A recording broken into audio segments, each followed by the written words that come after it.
อยู่ในเติบและในการไปมากอะค่อนข้างจะยากแน่พี่น้องเอ้ยเท่าไหร่ขี่รถจักรเป็นอยู่บ่เป็นอยู่เป็นบ่โดยเคยมีอยู่บ่จะเคยมีรถจักรอยู่บ่บ่เคย เคยแต่ครับบ่เคยแต่ครับของไว้ของตัวเองบ่บ่เป็นของผู้เจ้าเอาแล้วแต่นี่เขาก็ยังสิมาปูนอีกหลังนึงเขาโหหลายยังแต่นี่มันสิเป็นบ้านเบ่เลยแม่นบ่นี่เป็นหมู่บ้านเองหมู่บ้านนึงนะบ่หมู่บ้านนึงหลายแม่นแล้วต่อไปคือสิเป็นบ้านบ่อยู่ไปว่ะ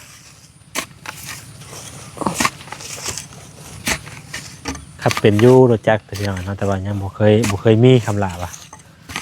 แล้วก็บ่เคยซื้อที่คำลาบ่เคยซื้อตอนยังเป็นวัยรุ่นเขาว่าสิซื้อให้ยากๆมันสิตายว่าแล้วเลยย่านเด้เนาะสิว่าก็ได้ยังบ่อยากได้ยังบ่อยากไล่บ่ไผสิซื้อให้น่ะเขาแม่ตะกี้แต่เพิ่นบ่ทันได้เสียเพิ่นเพิ่นว่าสิซื้อรถจักรให้เจ้านะโดยบ่หมอว่ะซื้ออื่นโลดก็ว่าเอาก็จักว่าบ่มีคำลาให้จักจ้ะจักจ้ะโยเนาะก็สิว่าปานนั้นดีๆกัน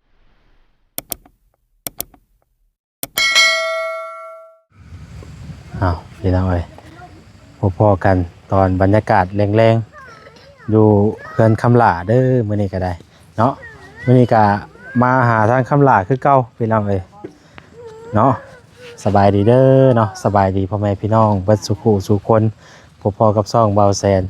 ยามแรงๆเนาะเบาแสนบ้านเฮาเด้อพี่น้องเอ้ยมื้อนี้ก็เข้ามาอัปเดตเนาะทางบ้านเฮือนชานคำลาพี่น้องเอ้ยเนาะแล้วก็มาถามมาไทยเพิ่นก่อนเนาะว่าเพิ่นเฮ็ดไปฮอดไสแล้วมีความคืบหน้ายังฮอดไสแล้วพี่น้องเอ้ยเนาะมามื้อนี้ก็ถือว่าต่างอยู่ได้พี่น้องเอ้ยละครัวละแค่นี่ละครัวตัวนี้ก็ได้ใส่แล้วเนาะได้ใส่เรียบร้อยแล้วแล้วก็ดินดอนต้นหญ้าเพิ่นถือว่าขุดใส่เต็มบ่แหละเนาะคำลานี่โอ้คักดีพี่น้องเอ้ยเนาะถมบ่บัดนี้คำลาถมได้บัดนี้พี่น้องเอ้ยเนาะเพราะว่าเอาตั้งใช้ได้ว่าบ่ถมวันอันว่าฝนตกมาบัดเอ็นไปเลยเนาะเอ็นไปเลยพี่น้องเอ้ยเอายังอ่ะเอาเสียมาป่ะมันจะขุดใช้ง่ายเลยติโอ้ลูกชายเพิ่งจะพากันนี่เฮือนชานของคำลากับประมาณนี้พี่น้องเอ้ยทางคือตอนนี้เนาะพี่น้องเนาะหลังจากที่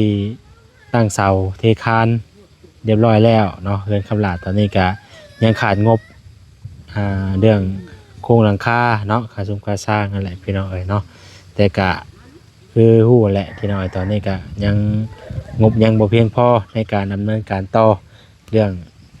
โครงหลังคาเนาะแต่ก็คือว่าเห็นทางตูซิดเนาะเพิ่นเข้ามาแจ้งข่าวอยู่ได้พี่น้องเอ้ยเดี๋ยวสิถามทางคำลาเพิ่นว่าเพิ่นมาแจ้งข่าวดีเรื่องโครงอย่างนี้นะครบเบิดบ่หรือว่าจังใดเนาะเพราะว่าทางเฮาก็บ่ได้มีหยังมาสมทบเพิ่มเติมนํเพิ่นหรอกพี่น้องเนาะก็มีแต่ได้มาถ่ายให้พ่อแม่พี่น้อง FC เพิ่นเห็นเพิ่นเบิ่งนํกันเนาะก็บ่ได้มีส่วนสมทบนํเพิ่นพี่น้องเอ้ยเนาะในหลังโครงหลังคานะพี่น้องเอ้ยเนาะในส่วนนี้ก็ถือว่าบ่มีงบเข้ามาพี่น้องเอ้ยพี่น้องทางบ่แสนเนาะแต่ว่าก็เข้ามาทางใดก็ดีใจนํเพิ่นเนาะพอได้กันว่าให้เพิ่นอยู่เฮือนอยู่ซ่านแล้วสะดวกสบายเพิ่นก็ได้พี่น้องเอ้ยทางคำลาเอาล่ะใช่ไหมอยู่นี่ครับล่ะตัวบรรยากาศยามแรงเนาะแดดออกทั้งนี้น่ะฝนยังตกอยู่บ่นี่ไปตก2 มื้อเลยบ่ได้ตก2 มื้อแล้วบ่โดยฝนบ่ได้ตก2 มื้อแล้วพี่น้องเอ้ยมาล่าสุดก็ตั้งแต่มื้อกันว่าก็ตายอยู่เลย ตั้งแต่มื้อรถเข้ามาอีกบ่ได้เนาะเอาล่ะเนาะโดยให้แม่นบ่ว่าคำล่ะแม่นเลยแหมมือมอบเงินน่ะเด้ไปมาอยู่ไปมาผู้เดียวไปบ่ไปมาผู้เดียวไปบ่มื้อน่ะ มาก็ มัน บ่ ก็บ่ จิต จิตเนาะ แม่น เนี่ยมามื้อนั้นเลย จิตชวดอยู่ ลืม ลืม เออมามื้อนั้นเด้เพราะว่ามามื้อนั้นน่ะมาอันนั้นพี่น้องเนาะพอดีมามอบเงินในคำหลา1,000กับอันว่าบ่เสียวในบ้านเนาะในบ้านที่ว่าบ้านหยังก็จะว่าน่ะ บรรณาคำพันธ์ บ้านนาคพันธ์เนาะ เออ ในบ้านนาคพันธ์เป็นฝากเงินใหม่คำหลาเหมือน ในบัตรยัง ได้เริ่มกันจะบอกกับเพิ่นน่ะ บ่ได้ล้ม บ่มีทางช่องทางติดต่อกันบ่ บ่มี เพราะว่าคำหลากับบ่มีโทรศัพท์เลยพี่น้องเอ้ยเนาะโทรศัพท์กับบ่มีพี่น้องเอ้ยก็ติดต่อหากันยากแน่เวลา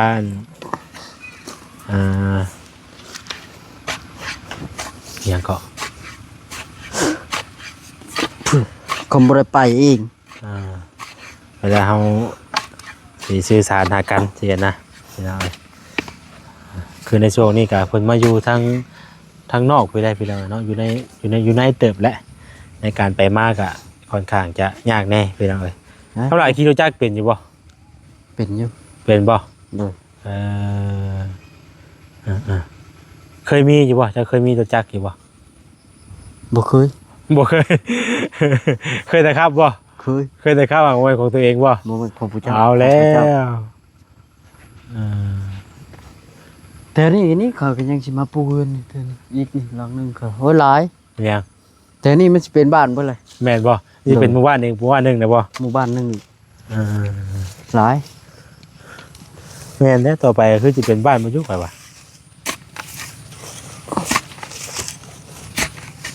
ครับเป็นอยู่รถจักรแต่พี่น้องเนาะแต่ว่ายังบ่เคยมีคำลาว่ะแล้วก็บ่เคยซื้อที่คำลา บ่เคยซื้อตอนยังเป็นวัยรุ่นเขาว่าสิซื้อให้ยากๆมันสิตาย ว่าแล้วเลย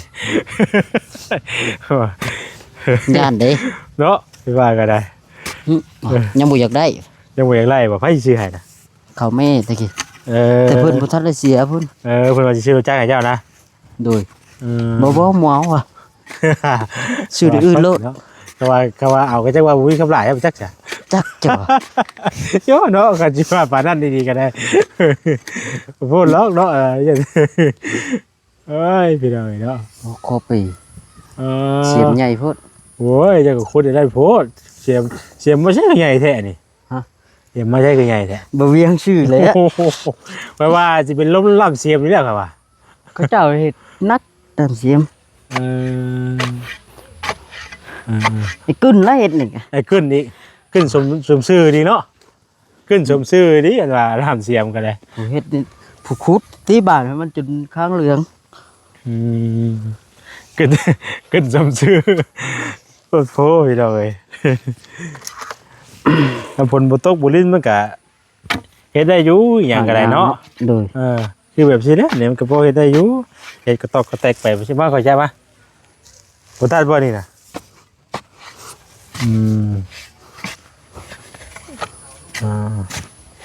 ได้บ่หาลายมันกันบ่ ลายก็ถอดขึ้นก่อนบ่เสร็จ เฮ้ยถอดขึ้นเอากันบ่มันตื่นเพิ่นบ่ มันตื้อ มันตื่นเพิ่นห้องน้ำของนายเป็นจังได๋ห้องน้ำน่ะมีแล้วบ่แนวล่างแนวคัดนั่นห้องน้ำน่ะบ่ฮะ ยัง บ่มีเอาแล้ว มีแต่น้ำนี่ รักษาความสะอาดนำเด้อหลายคนมาอย่าเข้าเลยโอ้ยบ่กล้าเข้าบ่แฮง อย่าว่าสิออกไปมื้อนั้นก็มันมีเวลาเอายากรถเพื่อสิขับรถไถเอาบ่ง่าย มามื้อหน้าเดี๋ยวสิซื้อมาให้ก่อนจ้ะพี่น้องเนาะน้ำยาเป็ดกับแนวคัดมันได้ทำหลายตัวนั้นแหละมันจะเฮ็ดมันจะซอยให้ห้องน้ำเฮาสะอาดพี่น้องเนาะเป็ดโปรเด้ถ้าบ่มีตัวนั้นน่ะมันก็มันเฮ็ดให้ห้องน้ำเฮามินพี่น้องเนาะมินนะครับบ่สะอาดว่าซั่นจ้ะเฮาใช้ระยะแรกมันก็ได้อยู่แต่ว่าพอใช้ไปโดนๆน่ะมันบ่มีตัวขาเสื้อมันมินไม่ว่ามากันหลายคู่หลายคนพี่น้องเอ้ยมีห้องน้ำมันก็บ่กล้าเข้าบ่เฮ็ดเนาะครับล่ะรักษาเอาเพิ่นเฮ็ดให้เฮาแล้วเลยเด้บ่ได้ธรรมดาได้พี่น้องเนาะก็บ่ได้ว่าบ่ได้เบิดน้อยๆเด้นี่เนาะเพื่อสิเป็นนั่นล่ะห้องน้ำนี่ก็10,000ปลาย 20,000มันบ่จัก 20,000ปลาย โอ้ เพราะห้องน้ำ20,000ผู้ใดเดี๋ยวนี้อย่างจังสิได้เป็นห้องน้ำนะแต่บ่ถ้าบ่20,000บ่ได้เอาได้พี่น้องเนาะเพราะมันบวกค่าสร้างซื้อเครื่องซื้อของเฮาก็ต้องกระแตกไงขนาดเฮาเฮ็ดแต่ซ้ำนี่สิได้นี่ 25,000 ยังบ่ได้แบบว่าคันคือแบบเฮ็ดแบบเต็มระบบแบบปลูกกระลุ่มกระโลนี่เนาะ เด้อ โอ้ย ก็ปลูกว่าเบิดแล้ว40,000 30,000ปลายพุ่นแล้วก็แบบปลูกกระลุ่มกระโลมันพี่น้องเอ้ยมันปานมันขนาดนั้นพุ่นใดนี่มันยังบ่ได้เต็มระบบแบบว่าเฮาเฮ็ดแบบวันนอกวันนาเฮาพอได้ใช้ได้สอยไปเนาะประมาณนั้นแล้วพี่น้องฟังแล้วแหละก็งามเลยเนาะคำหลานเนาะเรียนกันสลายอยู่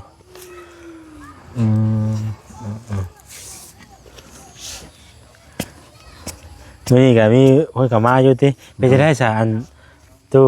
สิทธิ์เพิ่นมาแจ้งข่าวอย่างนี้นะคำละ นี่ไม่คิดได้พอตัวจักแจ้งพี่อย่างงี้อยู่ครับ เพิ่นแจ้งในคลิปบ่ในคลิปทาง YouTube บ่หรือว่าเพิ่นแจ้งในใดก็ จากทาง YouTube คือทางใดทาง YouTube เพิ่นก็แจ้งเพิ่นแจ้งว่ามีงบเรื่องโครงหลังคาได้บ่ แม่นคือได้ยินเพิ่นว่าวันนั้นได้ เพิ่น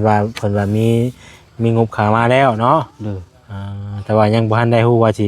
จะแจ้งเครื่องของมาเมื่อใด เด้อ อ๋อมีแต่รอติดตามเบิ่งก่อนเนาะ เด้อรอติดตามมันก่อน เอาครบบ่เลยบ่คำล่ะเอาครบบ่เลยบ่ได้ว่าในใด จะครบบ่ครบมีเข้ามาอีกแล้วเหรอ จะครบ เป็นครับ ครบ มีงบแล้วเนาะ เด้อ ในอีกส่วนนี้พี่น้องเอ้ยก็ติดตามเบิ่งกันแหละพี่น้องเอ้ยแต่ว่าเฮามุ่งแล้วก็มันก็สิลงไว้เริ่มคักไปงามไปเรื่อยๆแล้วเนาะติดตามเบิ่งกันเรื่อยๆอันนั้นพี่น้องเอ้ย นี่เข้ามาแล้วจักเท่าไหร่ยังบ่ฮู้ โพนอยู่นี่กับเพิ่นขุดก็ดีพอเลยดินกันสำหรับสิแน่นเนาะไปว่า เด้อ อันอิหยังก็ดินทมนะ ดินต้มยุบลงหน่อยเดียวนึง ค่อยว่าต่อไปนี่ในอนาคตต่อไปย่านมันประมาณนี้บ่ได้อันนี้เด้อิหยังก็เอาไปเดินนะ ที่ดิน ดินอะไรต่อไปแล้วมันสิเหลืออยู่ประมาณนี้แหละป่าเฮาถมเนาะเอาอีได้ต่อไปคือตอนนี้บางเทื่อเอาหาเงินหาคำได้ในอนาคตต่อไปมันบ่แหละว่าบ่แน่เนาะเอาก็ค่อยต่อเติมไปหม่องไหนมันบ่คักบ่แน่ เติมเข้าไปมากเต็มเบิดได้แล้วบ่เสร็จ สิแต่มันนั่นอีกหักสิพอดีเขาเผื่อไว้เด้พอดีแล้วมันสูงมันก็บ่ชืดบ่หยังเด้เวลาฝนตกฝนดินเนาะเริ่มลมแล้วบัดนี้พี่น้อยเนาะเพิ่นสิเบิดฝนนะบ่บัดนี้เนาะ จับตัว ข้าวหน้าในป่าเรางามบ่ งามได้ งามบ่ เด้อ ง ามกูหมู่เลยอยู่เที่ยนี่ งามกูหมูเลย งามกูหมู่เลย บ่ได้ไปขอสูตรแล้วก่อนเนาะบ่ได้ไปขอสูตรแล้ว งามกูหมู่เลยบ่ได้แถวเที่ยงจนก่อบ่บ่ได้ มั ใส่ นพุ ปุ๋ น ย เด้น้ำพุนเด้แถวนั้นน่ะน้ำพุนหลายได้แถวนั้น น้ำพุ่นหลายงัว แล้วเนาะ เด้อ ปุ๋ยธรรมชาติพี่น้องเอ้ยปุ๋ยมัก ปุ๋ยมัก ปุ๋ยมัก งามเด้ก่องะก่องาม ไอ้เกด ปีนี้เราได้ข้าวกูหมู่ เดี๋ยวสิเบิ่ง เพราะว่ามันเข่าเรามันงามเนาะ เด้อ เพราะว่าแถวนี้ก็เจ้าลำแล้วน้ำหลังแถวนี้ ขนาดคอยไปมื้อนี้ยังบ่ซ้ำข้าวเราเขียวคักเลยเขียวเลยข้าวเราอยู่เที่ยง มีสูตรเนาะซุปเปอร์หมักโลกบ่เนาะ แม่นใส่ซุปเปอร์หมักดกบ่ ซุปเปอ แม่ ร์ ซุปเปอร์หมักดกกับหมักดกย่างได้แหละ ซุปเปอร์หมักโลกบ่ งัวอยู่เถียงแหละ ซุปเปอร์หมักโลกงัวแล้วมันบ่เท่านั้นแล้วเรื่องงัวลายก็ดีได้พี่น้อยเนาะมันก็เป็นฝุ่นเป็นหยังที่แล้วฝุ่นเป็นหยังพี่น้องเอ้ยบัดนี้ห้าวตัวนี้เจ้าสิเอาใช้บัตรนี่คำละ ฮาวยังสิไปขออันนั้นน้ำเขาวไหม้ ยังดีนะแต่ว่ามีหมองไปเอาหมองคอเพิ่นยังให้เนาะ ขอก็แบบคือว่า เพิ่นกระตังว่าเอาให้นะ ขอซื้อ ใช่คือเห็นเด้โมเมนต์น่ะว่าไปว่าคำละเอ็นพุ่นละว่านี่บ่เอ็นใด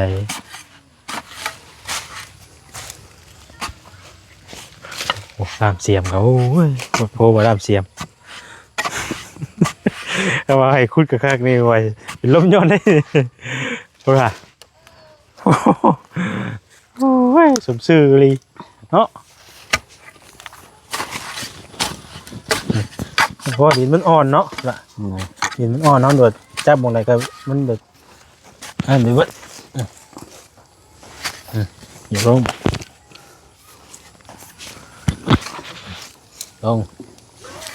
เฮ้บาดอ่อนมายามแรกนี่ห่วยห้อยเขาบ่อยากคุดผู้ใดมันชับบ่ได้กันเนาะยามแรกชับบ่ได้ก็เพราะบ่อยากคุดผู้ใด บ่อยากซับเลย ปิ่งๆด้วยบ่ ปิงไงเนาะเสร็จ มันต่างกันได้กับยามมีรักยังเฉยนี่รักหนึ่งเสียกบ่ รักเด้งเชือก มามันบ่นั่นเลยเด้ง หนึ่งเสียกให้มันตรง ตุ่ม เพราะว่ารักกันนี่ก็สร้างแก้วเพิ่นก็ยังบ่ได้เอามือแล้วว่าแล้วเราก็คำว่าได้มากก็เราก็สินั่นเลยเฮ็ดเลยนะบ่ได้กันเนาะ เพิ่นสิได้เฮ็ดเลยเพิ่นยังบ่ทันได้เอามือบ รรยากาศยามแล้งพี่น้องเอ้ยเนาะอยู่บ้านคำละบ่มีหยังทางเฮามื้อนี้ก็ได้เข้ามามื้อนี้ก็บ่มีข้าวหยังมาฝากมาต้อนเพิ่นหรอกพี่น้องเอ้ยเนาะมีแต่ได้ซื้อกระต้มขนมนมเนยเล็กๆน้อยๆและมาฝากมาต้อนลูกชายเพิ่น มาอัปเดตให้ทั้งพ่อพี่น้องเบิ่งหั่นแหละเนาะ เด้อ เรื่องบ้านเรือนชานก็ยังรอรุ่นเบิ่งว่าจะมีความคืบหน้าไปในใดพี่น้องเอ้ยเนาะทางเฮาก็สิอัปเดตมี FC เพิ่นคอมเมนต์มาหาข่อยอยู่ว่าฉันบ่ค่อยได้ไปหาคำลาเนาะช่วงนี้ว่าซั่นอยากมาอยู่พี่น้องเอ้ยเนาะบางเทื่อก็ไปทางอื่นนํแน่แล้วก็มาพี่แน่เพราะว่ามันก็ทางมันยากๆแน่นะ คือว่าทางง่ายๆเลยก็สิได้นั่นอยู่ว่าสิขี่รถจักรมาก็พอจะได้ขี่พี่น้องเอ้ยเนาะเพราะว่าคันว่าขี่มาบัดเพราะว่าขี่รถจักรมาบัดแม่นุ่นบัดบ่มีรถจักรไปรับลูกชายบัดนี้ว่าสิขี่รถจักรมาก็รถจักรคันเดียวบัดรับผู้หนึงก็ไปแล้วก็แล้วสินะพี่น้องเอ้ยเนาะฮึบ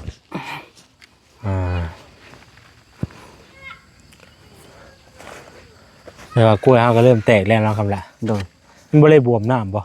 เป็นแห้งมากติ นั่นน่ะกุกบนเทน้ำบนต่อเนาะก็ยังเห็นว่าใบยอดราชพึ่งกุกน้อยนี่ก็พึ่งมาตอนบ่ทันได้หัวมันน่ะงัวดึงนี่จะรีบเฮ็ดหัวบ่ให้งัวน้อยเขา บ่ได้ก็ถือว่าเร่งเฮ็ดหัวแล้วเนาะ ดูว่าถ้าทางนั้นว่าโอ้บดกูกล้วยว่ะกูกล้วยบดแท้ๆดูว่าเซนมาบ่ได้ว่ะไปซอกหาก่อนว่ะ มัวสิกินกูกล้วย บ่ได้แนวเลยดิติ บ่ได้แนวได้นี่ว่ะ บ่ได้แนวเลยเด้อก็มาแค่ได้ใบกล้วยอันเป็นดินเป็นดอนของคำลาพี่น้องเนาะก็ถือว่างามบัดนี้เฮาก็บ่ได้บัดเอาแหละมันเพิ่นซื้อให้เฮาเลยเด้รักษาไว้รักษาไว้อยู่สู่ลูกสู่เต้าสู่ลูกสู่หลานบ่ได้คำลาเอ้ย ดู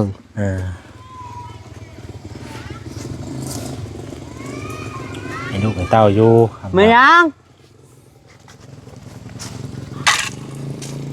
ลูกให้บ่ลูกชายจะบ่ให้ แม่น ฮะ แม่น อ้าวเพิ่นให้ยังเฮ้ย บ่เห็น บ่เห็นเจ้านะ บ่เห็น บ่เห็นได้จ้าอยู่พี่น่ะบ่เว้ยแม็กมาพี่กับแม็ก แม่ยังนี่เฮ้ย ไปไปยังกันน่ะคือให้ได้มาไม่ไปก่อนไปเดี๋ยวก่อนพวกเนี้ยน่ะพวกเนี้ยคือแปลงร่างแท้น่ะแปลงร่างครับให้ยังเฮ้ยล่ะเช็ดเอ้ยเนาะบ่กล้าไปกว้างใจไปหน่อยเนาะแต่ประมาณนี้แหละพี่น้องไอ้มื้อนี้กันไรครับทำลาช่วงบรรยากาศแรงๆเนาะเย็นดีลมเย็นดีพี่น้องเนาะผลสิมาบ่หรือว่ามันสิเบิดผลบาดนี้เนาะ หลายหม่องหลายบ่อนก็เข้าก็เริ่มออกเลยแหละพี่น้องเนาะเข้าก็เริ่มออกแล้ว เริ่มออกห่วงออกอย่างแล้วมันในแล้วเนาะมองก็ออกแล้วเอากะประมาณนี้เลยพี่น้องเอ้ยผิดพลาดใดๆก็ขอโทษขออภัยหลายๆสำหรับมื้อนี้ก็มาอัปเดตเฮือนซานให้พี่ให้น้องเบิ่งเนาะก็บ่มีหยังหลายฝากติดตามกดไลค์กดแชร์เบิ่งโฆษณาให้แน่พี่น้องเอ้ยเนาะบ่ได้ค่าน้ำมันมาหากับหลายและไปซะพี่น้องเอ้ยเนาะลำลาไปก่อนอยู่ดีมีแฮงเบิดสุขสุขคนผิดพลาดประการใดก็เนาะขอโทษขออภัยหลายๆฝากกดไลค์กดแชร์กดติดตามเป็นกำลังแรงใจให้เด้อพี่น้องเด้อเนาะสำหรับมื้อนี้ไปก่อนแล้วเนาะสบายดีคำลาไปเบิ่งลูกเลยพี่น้องเอ้ย